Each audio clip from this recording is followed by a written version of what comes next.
There are changes to the regulations once again, this time on flexible wings. In fact, stricter tests will be introduced on the flexibility of the rear wing from the China Grand Prix. Today's video examines the consequences of the Federation's decision for the various teams. Let's see how Ferrari is preparing for the next Grand Prix. Plus, we also need to analyze the Red Bull method with Helmut Marko on young drivers.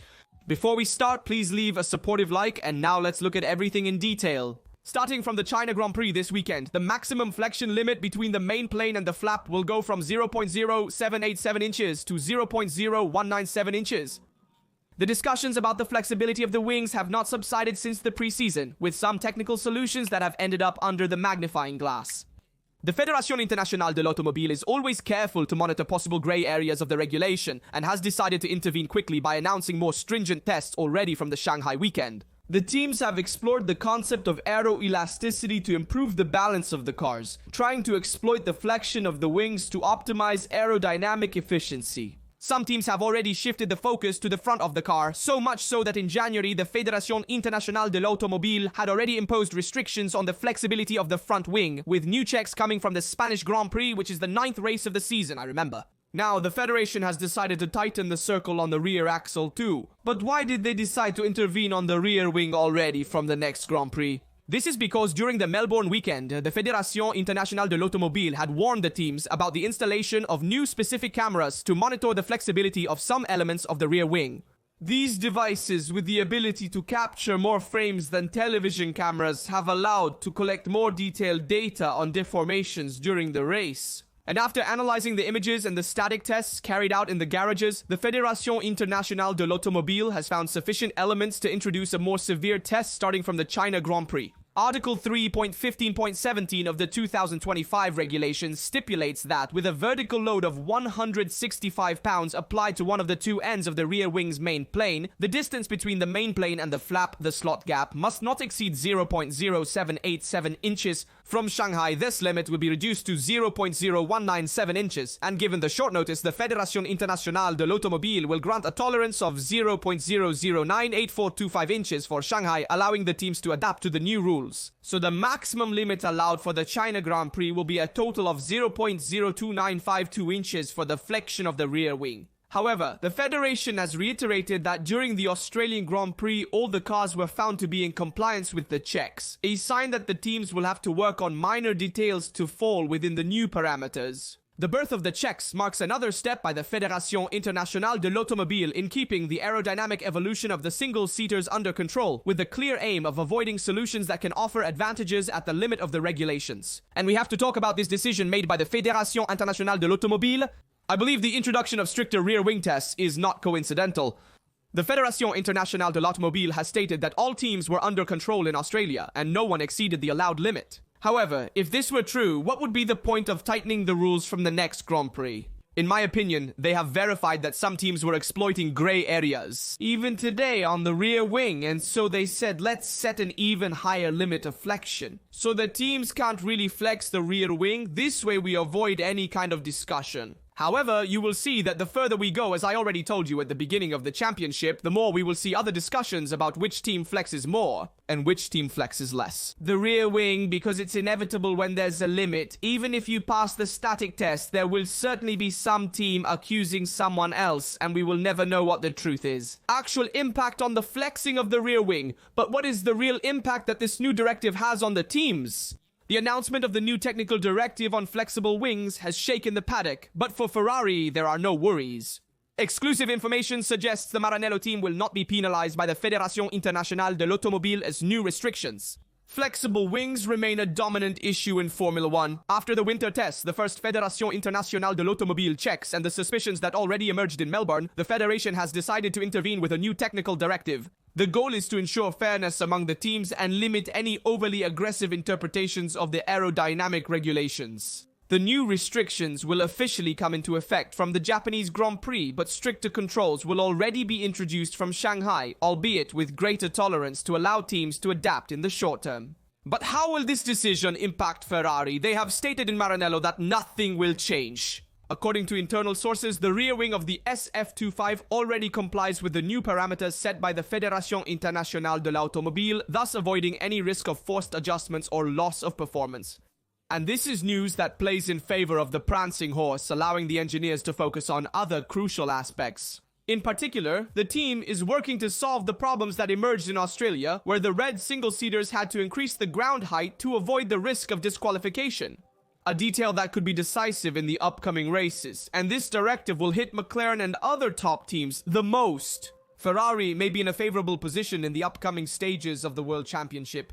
So yes, this new directive that will come into effect in Shanghai mildly from Japan more effectively will have repercussions on the top teams. Especially on McLaren, which is the team that historically we have seen flex the rear wing the most. So be careful to see if in the next races we will see changes at the top in terms of performance due to this new directive, or if this new directive will not impact performance as much as it is said. Ferrari does not risk anything with this new regulation, as seen from the onboard footage from Australia. The rear wing of the Ferrari does not flex, which is a positive signal for the team. They have already adapted to the new rules for both the front and rear wings. But be careful, we need to talk now about the ground clearance of the SF25, which is a clear signal that Leclerc was referring to when he said we had to use this setup for the race in Melbourne.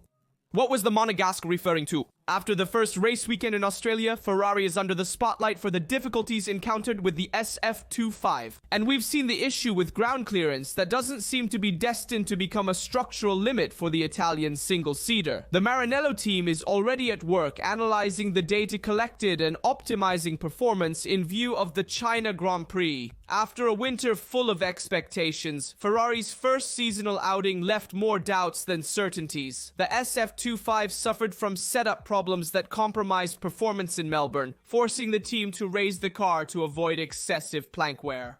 According to what emerged, this decision could have had a significant impact on the competitiveness of the single-seater, but it is not an irreversible condition. The management of ground clearance is carefully studied for each circuit, with specific adjustments for each track. It is uncertain if the issue will resurface in China or later in the World Championship.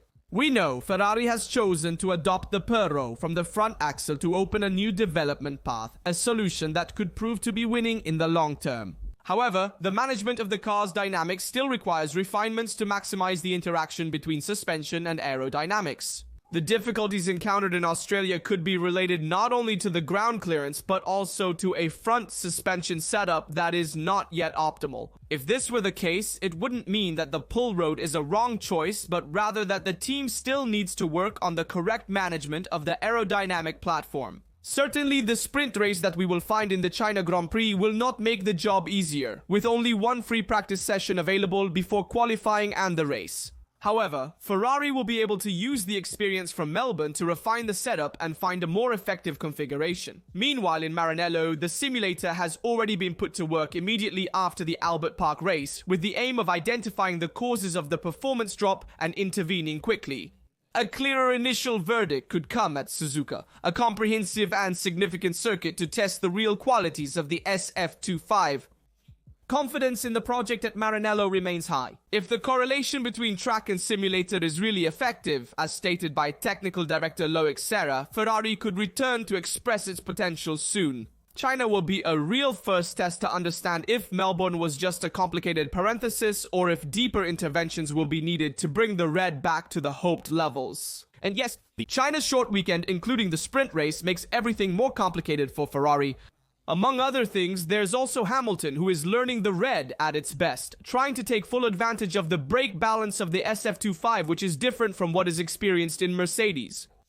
In fact, the Brit is working intensively on two crucial aspects of driving, the brake balance and brake migration, two fundamental parameters for managing braking at its best and optimizing the stability of the single-seater when entering a curve. During the Melbourne qualifying, Hamilton finished less than 2/10 from Leclerc, a result that shows how he is still in the learning phase on the Ferrari.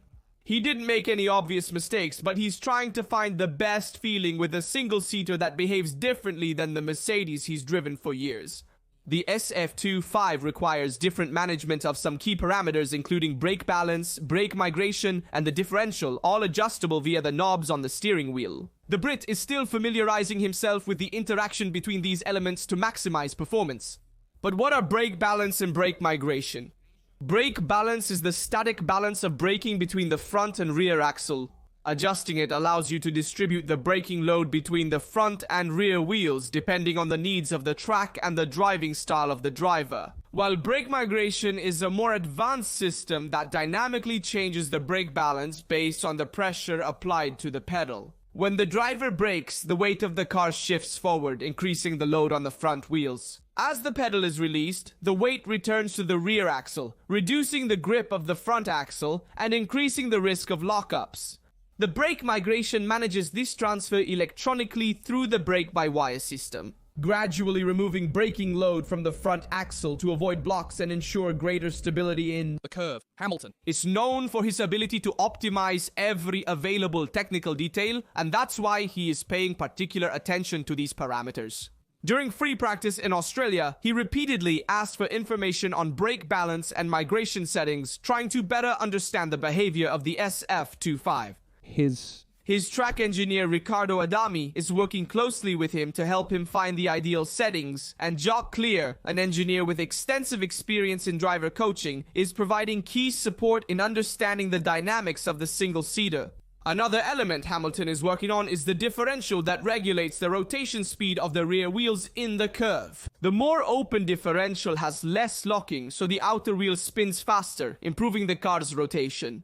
With a more closed differential, there is more locking. The car is more stable, but it can tend to understeer. Understanding how to balance the differential is crucial to get the most out of the SF25.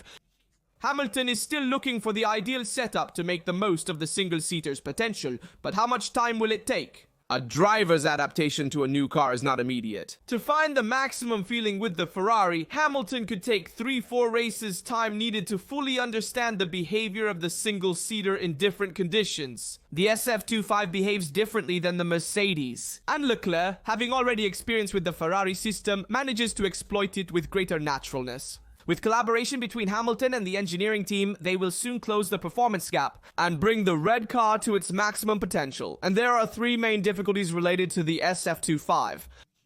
Understeer on corner entry, poor balance in the rear, and the confused strategy we saw in the Melbourne race. Hamilton is also preparing for the China Grand Prix with an SF25 that will be more responsive.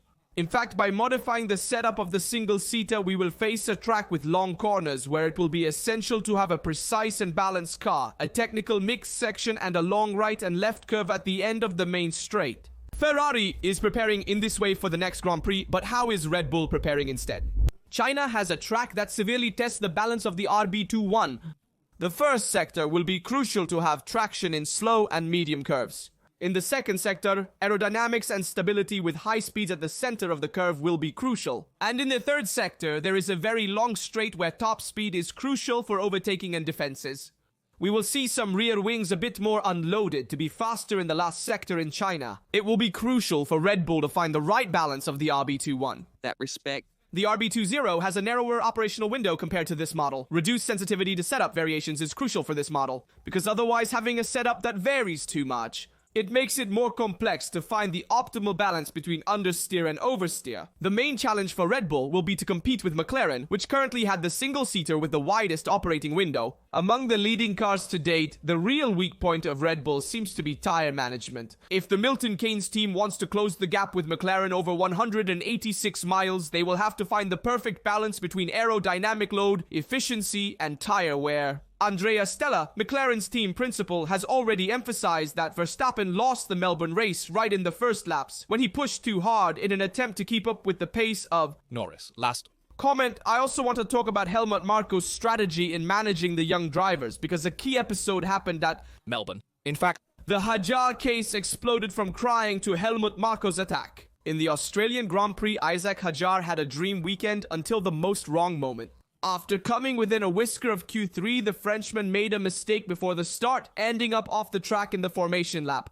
Upon returning to the paddock, he was so devastated that he refused to remove his helmet. Anthony Hamilton, Lewis's father, and even Stefano Domenicali were there to comfort him. They tried to console him with a human gesture. Hamilton Sr. felt tenderness for him. At the race's end, Helmut Marko arrived and delivered his usual jab, saying, "A somewhat embarrassing spectacle, a cold sentence that threw more fuel on the fire of frustration. It appears Helmut Marko's approach is no longer effective, leading to numerous squandered talents. in Red Bull's junior team, for example, Carlos Sainz, Albon, Gasly, who had to find success elsewhere, and not within the Red Bull sphere. After just one race in 2025, Hajar is already in the crosshairs. The same applies to Liam Lawson, debuting in Red Bull with only 11 Grand Prix of experience. The message is evident. They must prove themselves immediately or be dropped. However, Christian Horner has taken a more reasonable approach. It was heartbreaking to see him so devastated. We must remember these boys are very young. Isaac's weekend was very positive until that point. In my opinion, these young people need a lot of motivation. The best approach from my point of view is the one Mercedes is having with Kimi, who supports him in whatever happens. We also see last year, when he had that accident in Monza, Toto Wolff supported Kimi Antonelli despite the mistake made, and in fact the results of that support are seen in the first race in Melbourne, where Kimi made an extraordinary comeback from 16th place to 4th. If young people are belittled or even demoralized, they lose the confidence they can have at the beginning and therefore cannot perform at their best.